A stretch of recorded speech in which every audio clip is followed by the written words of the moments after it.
Thank you very much. At ayan nga guys, no, yan, flex ko lang sa inyo guys, pasalubong ng aking kumari, no, na si Jellybel Bueno. Yan, shout out sa iyo Mare, thank you very much, no.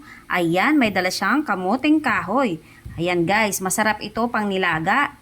At syempre, gawing kasaba cake, no, napakasarap nito. At syempre guys, bago mo ito lutuin, no, ayan, dahil ito ay madagta, pagbalatan mo muna natural. At syempre, babad mo sa tubig ng kahit mga kalahating oras, para yung kanyang starch ba yun mabawasan, no, bago natin siya ilaga o lutuin.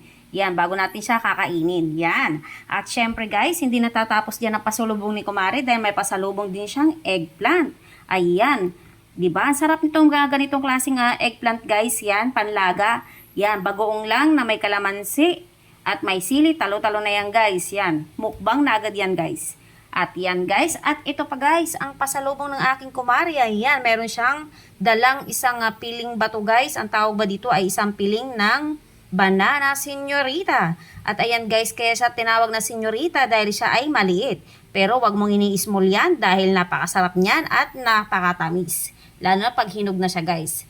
At ayan guys, lamang ang pasalubong ng aking kumari, no? Yan, thank you very much Mare sa iyong pasalubong at sa iyong pamilya. Yan, thank you very much.